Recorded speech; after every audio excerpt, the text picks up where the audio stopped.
Our speaker today is Deborah Brocato. Deborah is a lifelong resident of Maryland. She and her husband, also a Maryland native, have raised 4 daughters.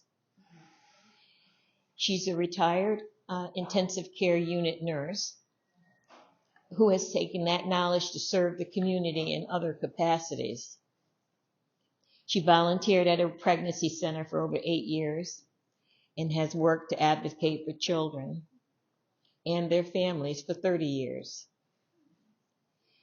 Deborah lobbies as an individual for Maryland right to life on family and healthcare issues. Now Deborah registered the ballot issue committee, Health Not Harm, MD, for the purpose of defeating the Reproductive Freedom Amendment. Deborah's here to educate us about this amendment so that we can join in the fight to defeat it. The title of her talk is Maryland's Abortion Amendment, What You Must Know. Let's give Deborah a warm taste welcome. Oh, okay.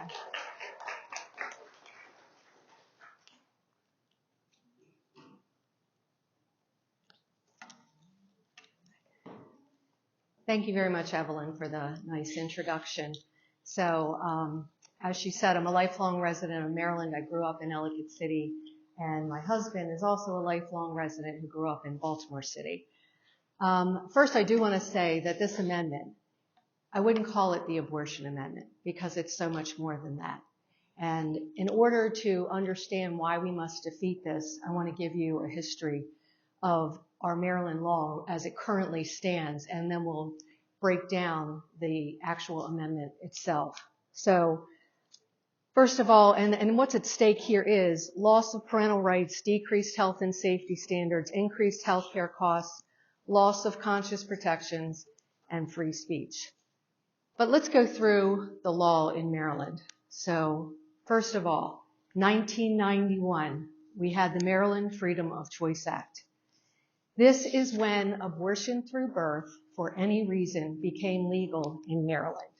So as it stands right now, abortion through birth, for any reason, is legal. Now in there, they'd say viability. They talked about viability of the baby. But the clause in there that talks about the life or the health of the mother made it so that actually you can have an abortion at any time, because anxiety is a reason for someone to be able to have an abortion. So whether or not this amendment passes, that will still be true. Secondly, the next law. So we go from 1991, and now we'll go to 2021. So we have the Mental Health Access Initiative of 2021, which lowered the age of consent to seek mental health care from age 16 to age 12. And I will point out with the Maryland Freedom of Choice Act in 1991, parental notification was determined by the abortion provider, who at that time had to be a physician. So they determined whether or not a parent should be notified. So here we have again, 1991, go to 2021. Again, we're removing the parents from the child's healthcare decisions. All right, next slide. The Abortion Care Access Act of 2022. This removed the physician requirement for abortions. So it is no longer necessary to have a physician to prescribe the abortion drugs or to do the abortion surgeries. It is now what is called a qualified provider. And what that is, I still can't tell you. It's somebody that is trained and or certified by the state of Maryland to provide abortions. But we know that person is most likely, we don't even know what the training is, but that person is not going to have 4 years of undergrad, 4 years of medical school, and then a residency and all of the training and education that goes along with that. So that's what that did. It also, so we have the qualified provider. It also required that all insurance providers must cover abortion. Already Medicaid was covering abortion, and we know from the Maryland's Board of, they have to report in order to get the budget for the, for abortion. They do have, okay. They have to report why they're having abortions and how many they're doing. And for like 3 years in a row, 2018, 2019, and 2020, we were spending almost $10 million a year for about 9,000 to 10,000 abortions.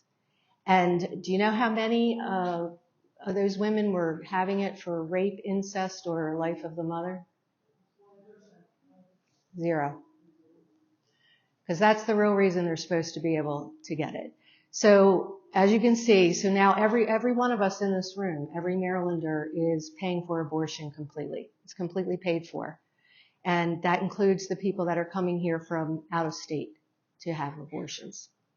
All right, the next, and again, I want to point out with this too, that now the decision to notify parents is left in the hands of, again, the abortion provider, who may or may not be a doctor. This qualified provider person who's going to determine whether or not it's important for the parents to know about this. And then there is also more money because there's a special fund of $3.5 million per year that is set aside for abortion training. And this is just a non-lapsing fund. They don't even have to vote on it. And so it's very unique. Abortion is being treated very different from any other type of medical procedure. All right, the next act. This just happened last session. The Trans Health Equity Act.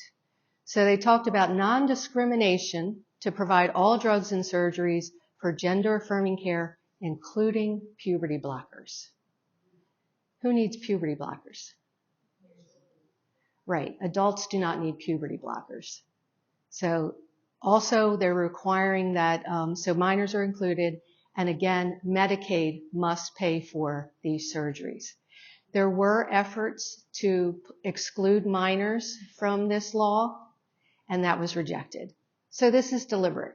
This is another case where they're trying to remove parents from the decision-making of their children.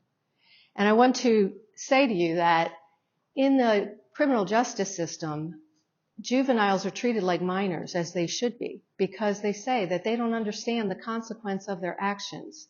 So why on earth would minors be allowed to make irreversible healthcare decisions about their bodies?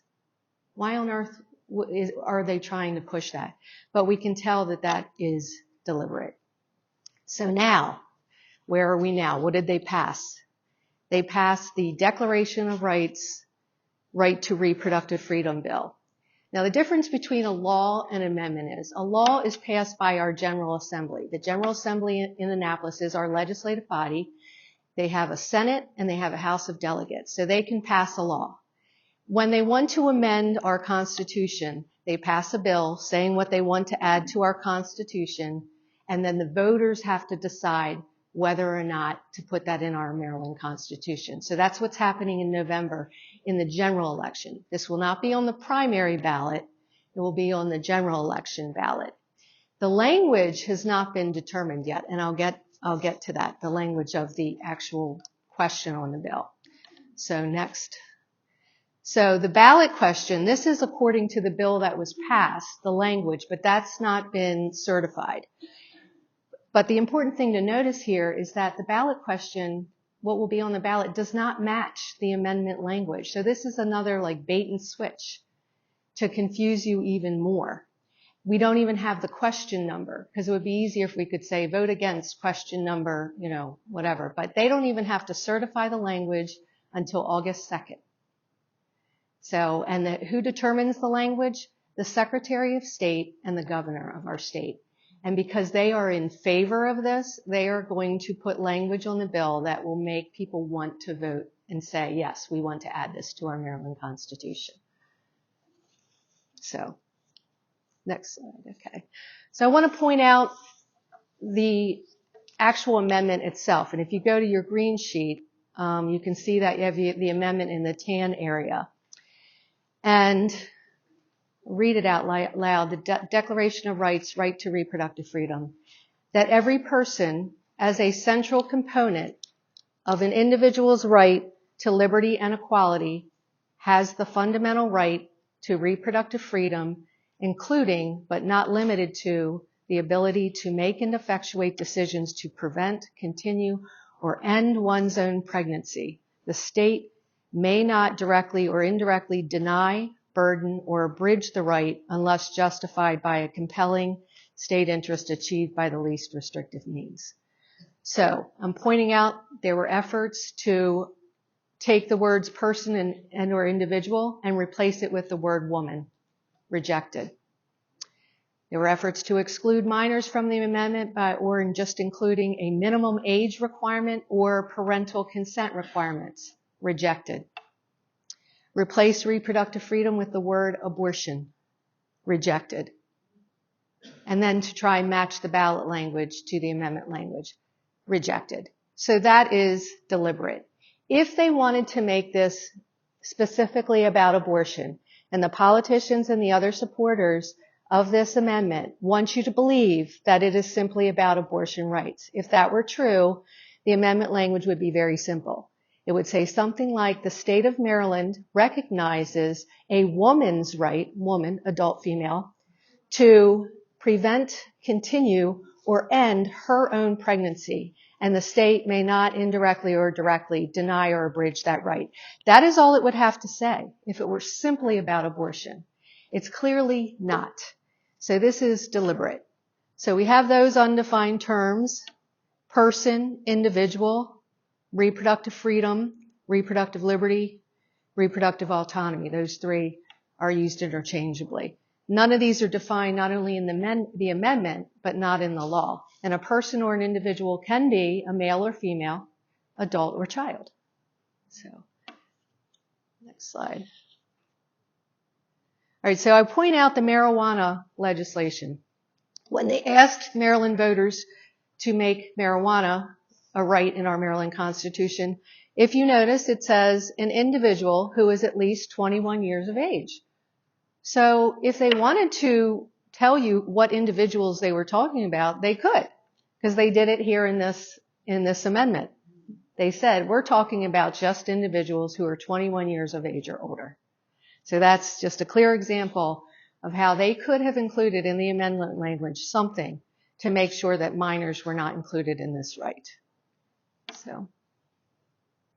So we do need you to take action, to get involved, as Evelyn said, and we're trying to warn people, inform people, and then get you involved.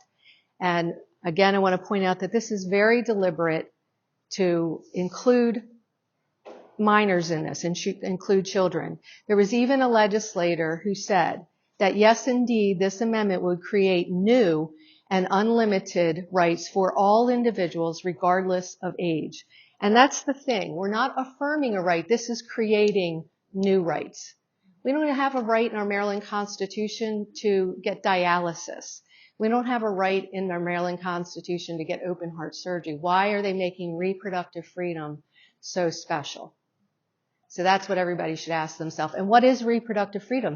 Let your imagination go. If a 12-year-old can consent to all these surgeries and things that are going to alter their bodies, what else do you think that will lead to them being able to consent to? So what can we do? All right, as I said, we have a website. healthnotharmmd.org is our website. So, oh, and I do want to point out, this is right, I'm sorry, you can go back to that. This is a nationwide agenda. So reproductive freedom amendments similar to ours have passed in California, Michigan, Ohio, and Vermont. In November, this will be on the ballot in Maryland and New York, and there are at least 10 other states who are trying to get this on their ballot. So this is a nationwide agenda. This is not just, and it's about social upheaval. It's about completely redefining our concepts of male, female, children, parents, family. It is really urgent that we let Maryland be the first victory in this battle to stop this agenda.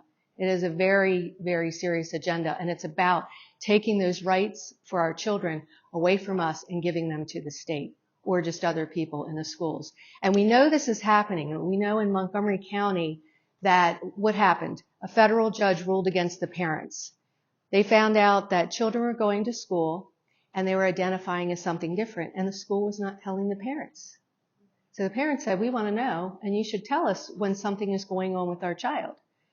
And so they took them to court. The federal judge ruled in favor of the Montgomery County public school system and said they do not have to tell the parents about this. So that's fascinating. In California, there are parents who are being sued for not going along with gender transitioning for their children. And if there's a divorce, the parent who is going along with it is favored over the parent who is even just questioning what the consequences would be for their children, what the side effects, all of that stuff. So if you don't know, this is, when someone chooses to go down this path, this is a lifelong dependency on medications and surgeries to constantly alter their bodies, their outward appearance to look like what they feel is their true gender identity. Now, our biology tells us what we are. Our biology tells us if we have a Y chromosome or don't have one. It's really that simple. Even with mutations, if you have a Y chromosome, you are a male, and if you don't, you're a female. But regardless of that, with or without this amendment, adults in Maryland already have the right to pursue these drugs and procedures, with or without it. We're looking at this. We don't want children to be able to make these decisions without their parents, and that is crucial. So I guess with that, let me see if there's anything else I want to talk about. The loss of conscious protections. We are very concerned about pregnancy centers and people also just being able to exercise their free speech, because in states where they've passed this, there's litigation. Pregnancy centers are being sued with claims that they are giving out misinformation, and pregnancy centers that offer the abortion reversal pill are being sued, claiming that's medical malpractice. Whether or not these lawsuits have a good foundation, or whether or not they pass, it is the process that could put pregnancy centers out of business. Because, pregnancy centers rely on the generosity of private donations. The abortion industry gets a lot of money from our taxes. And now that Planned Parenthood is not only in the business of abortion, they're also in the business of dispensing the cross hormones and the puberty blockers. So this is big business. But the pregnancy centers will need to use the money that they would use for their clients for legal defense. There aren't enough lawyers and organizations to do pro bono work for these pregnancy centers. So that is how they could litigate them out of existence. Also, private individuals, most of us do not have enough money to defend ourselves against the state if they decide to sue us for what they will claim is preventing someone from exercising their reproductive freedom by speaking out against it. So that's why that phrase, the state may not deny or abridge that right indirectly or directly, is so important. So this is happening in the other areas. This is about your rights. This is about our children and parents' rights for their children in making those decisions. In California already, they have school-based health centers, which are run by Planned Parenthood. So there seems to be only one direction that they want children to go into, and they want this pleasant idea about Planned Parenthood. But so this is, and you see this happening in our state when they say, we need more counselors in the school. Well, that's where this is leading. And telehealth. They want telehealth in school, and they say, oh, it'll be wonderful. Parents won't have to come to school, pick up their child, and take them for an appointment when they can just do it. If they're not sick, just do a telehealth appointment. Again, with all these laws eroding the parental rights, they could talk to somebody about things right in the school, and the parents won't even know what it is they're discussing. And the parents are the most important person in a child's life. They're the ones who have the child's best interest at heart. So they need to be able to ask those decisions. It's also a matter of informed consent. A child is not going to know all the questions to ask with regards to drugs or surgeries, because just by virtue of their age, they haven't lived long enough to be able to ask those questions. So that's why parents need to really be involved, and this is just very deliberate, as I said, when they rejected any type of efforts to change the language or add language to prevent children from being applied to children. So I hope you'll get involved. I hope you'll use the information. We do need money. Our plan is to have direct mail, radio and TV ads when closer to the election, so we definitely need money for that. Or if people are able to make in-kind donations of their talents, I think I have listed on one of the sheets many of the things we're looking for. We are looking for social media experts, because what we'd like to do is have somebody coordinate and come up with messaging to put on Instagram and X and Facebook, and we want somebody to come up with those very specific slogans or messages that we can coordinate. You know, it could go through me. I send out an email and send it to like county coordinators, and then they send it to their volunteers, and everybody send out a message on the different holidays, you know, whether it's Valentine's Day or St. Patrick's Day, Independence Day, and we just keep getting out to the public about this amendment.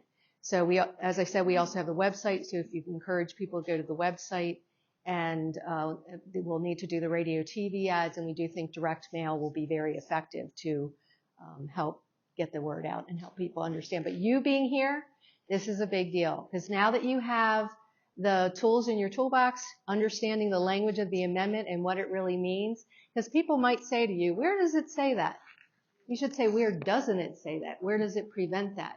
And the very fact that these efforts to put minimum age requirements or parental consent requirements, or specifically say abortion, that they were rejected, that tells you that this is very deliberate. So thank you for being here, and I will take any questions that you have.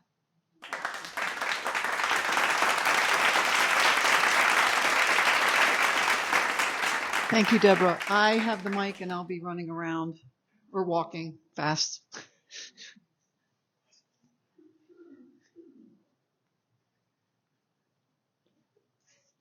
Thank you for your work. Have you had any conversations with the DC Guild, the DC chapter of the Catholic Medical Guild or the Catholic Nurses Associations in the area? I have not. I would love to have their contact information and see if they can contribute. So do you have their contact information? I do, and I'll get it to them. That's fantastic. But there's a group of them marching and going tomorrow in the march. They'll be in lab coats. Okay. Okay, that's great. But I'll take their contact information and see what they can help with, because we are getting videos from professional organizations to put on our website. We're talking with the American College of Pediatrics, and they are preparing a video that we want to put on the website. We're looking for like 4 to 6 minute videos. Also, another doctor who is part of the network of CareNet, which is for crisis pregnancy centers, who's going to do a video discussing how this will adversely affect the pregnancy clinics, which, by the way, if they close, who does that hurt in the community the most? Poor minority communities. Women of means will always have the ability to go seek the person they need for their medical care. But poor and minority communities, they need that option too. If they're choosing motherhood, they need a place to go where someone is going to support that choice for motherhood. Thank you.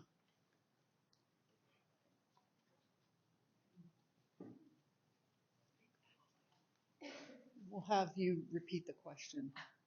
Hello. I've been on the Health Not Harm website. Is it healthnotharm.org or .com? Health Not Harm MD. MD. Okay. But anyway, it is very explicit about. It's colorful. You can print out those worksheets, and it's just 2 sides to it. And you know, I've been there. I highly recommend that because it'll stand out. And I'm planning on going to different social organizations that I belong to, women's organizations, because women get the work done. I hate to say it. It's right. We are the plowshares or whatever. And so thank you for being here and explaining it so well. And I have a dumb question. Can they still ask the parents if the kids can get Tylenol at the nurse's office? Not a dumb question. You make a very good point. A child cannot get a tonsillectomy without parental consent. A child cannot go to school and take a Tylenol or an ibuprofen without parental consent. So there's lots of things children can't do. They can't buy alcohol. They can't buy cigarettes. They can't enlist in the military. Can't drive a car. So why are we saying that it's okay for them to consent to experimental and very, dangerous medical procedures that will affect them the rest of their lives?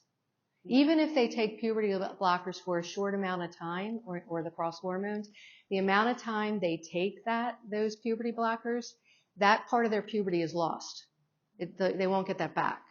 So if they stop taking them and there's still puberty left, and they can develop a little, but that's gone. So, and it does, all of these procedures render children sterile. So, you're telling me a child can say for the rest of their lives they don't want children? And then, of course, the girls who end up having double mastectomies, if they're still able to have children, well, they're never able to breastfeed. So there's just, and how are they going to like their bodies when they're all scarred up from these procedures? It's really, again, adults, if they want to make that decision, they have that freedom to do that right now. But we don't want children being able to just on a whim decide this. I mean, most children as they're growing up aren't comfortable in their bodies.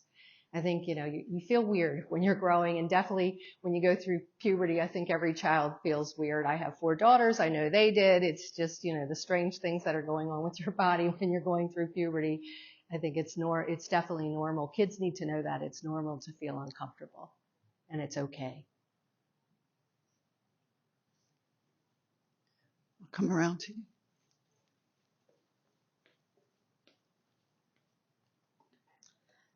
Are there parents groups that are uniting to fight against their insurance? These kids are minors. They depend on the parents' insurance to pay for these things. Are there parents groups that are uniting to win back their rights as parents? They're paying their insurance. Well, this is why they're using Medicaid. So they're using Medicaid. But I will tell you, it's difficult. So part of the reason Health on Harm MD formed is because parents groups like Moms for Liberty and other groups like Maryland Family Institute and Maryland Policy Alliance, Family Policy Alliance, and Maryland Right to Life, they've been labeled, conservative, right wing. So we really need to reach across the ideological spectrum and the political spectrum to get people to understand this.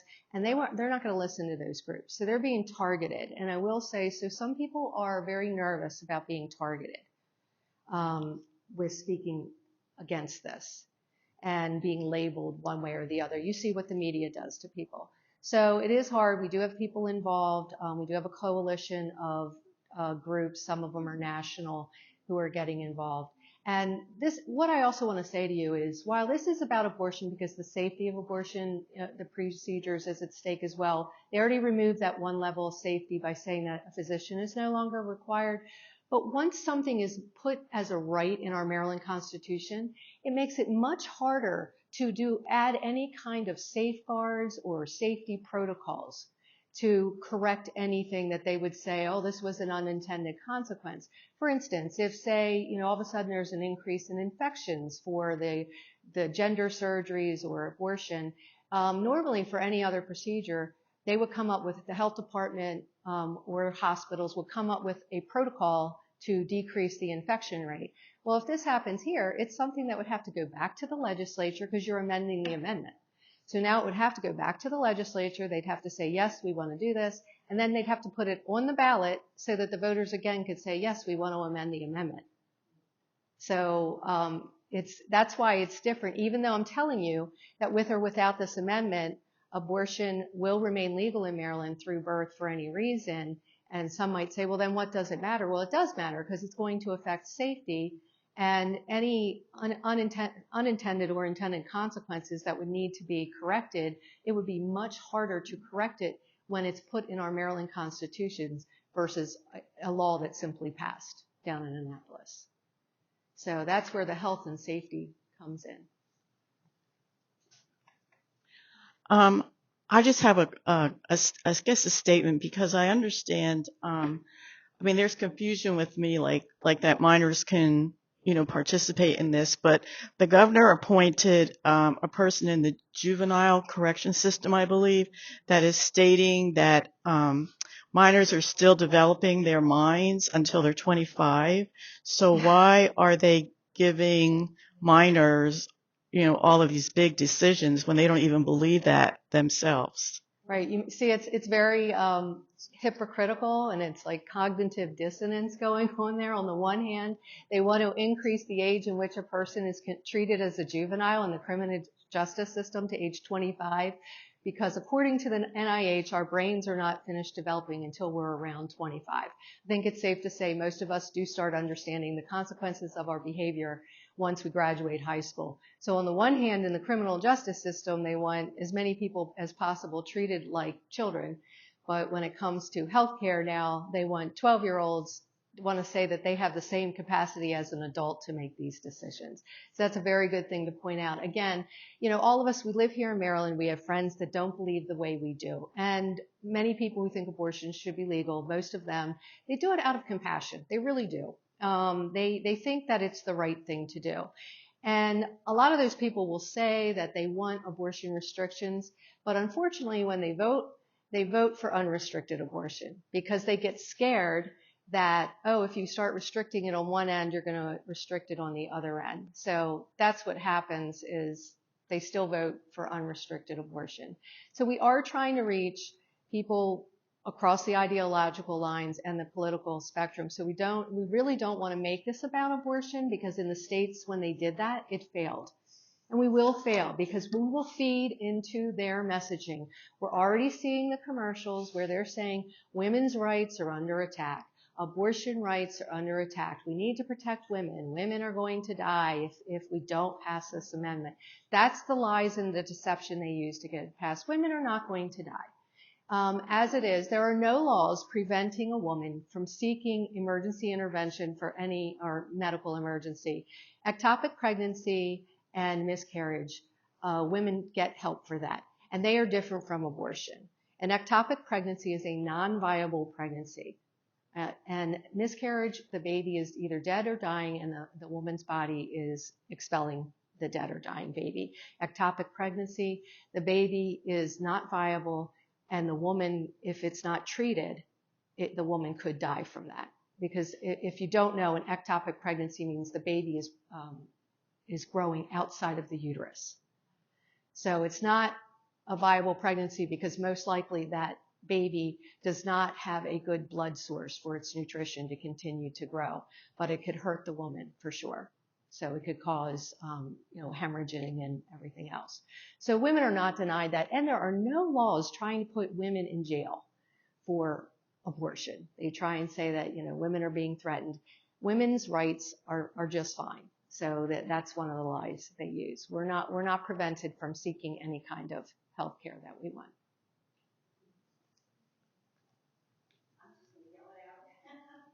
It won't record. Hang on.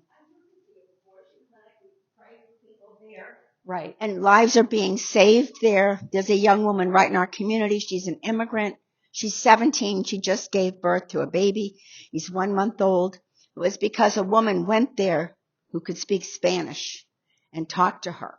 And she's Catholic, very deeply Catholic. But she did not choose this situation. It was something that people living together, sometimes these things happen.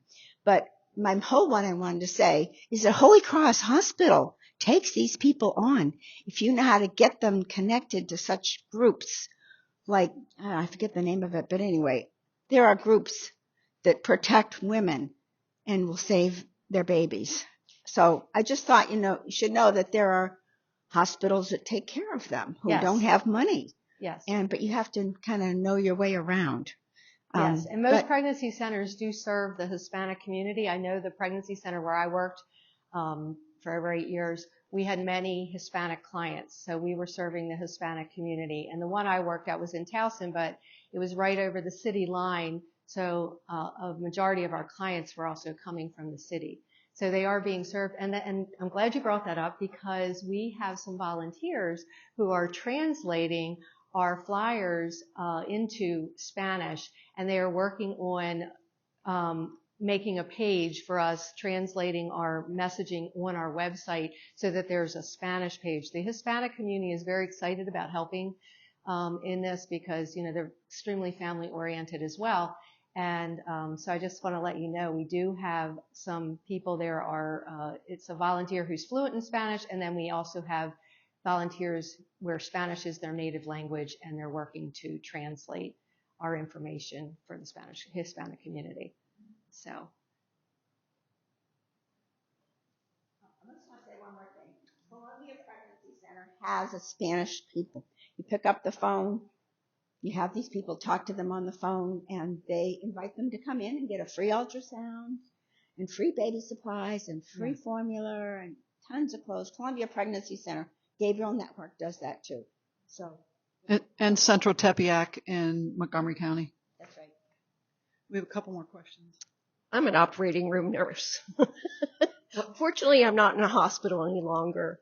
But to me, losing your conscience rights is huge. You could get fired if you don't want to participate in a gender affirming surgery if you're a nurse. It's just, it's incredible to me that people who are, especially doctors, the Hippocratic Oath, do no harm, are being forced, if they want to maintain their livelihood, to participate in these ridiculous surgeries. So, but I pray for those who are still in healthcare that have conscience. Yeah, it's loss of parental rights, loss of freedom of speech, loss of conscience protections, and even if it fails on a constitutional basis, later it's the process that can hurt people because it will take away their income if they're sued for preventing someone from exercising the right. So I do want to, to end on this. I want we all have our messages here and know what we believe, but when you leave here and you're speaking with your friends and neighbors that do not think exactly the way you do, focus on the common ground, common sense issues. All right, so that is, like I said, the loss of parental rights is key. I think most people want to be able to be the determinant in their own child's life and not allow those decisions turned over to a school or the state or anywhere else. Then it's also the health and safety of these procedures. This is threatening our the safety and medical standards in healthcare. And also the cost. It will increase. If we're paying for all of these procedures that are elective, it's going to increase all of our healthcare costs. But also then, of course, the loss of free speech and the conscious protection. So I thank you again for letting me be here. I hope you will go to healthnotharmmd.org. I hope you'll donate. I hope if you can, you'll think of one way you can help this, even if it's you just spread the word to other people, get another speaking engagement, one way that you can help. Because I realize you don't have all day, every day to work on this, but everybody can do something to help us defeat this amendment. We want Maryland to be the first victory here. This is a nationwide agenda, and I hope that you are able to see that with this presentation. So, thank you. Thank you, Deborah.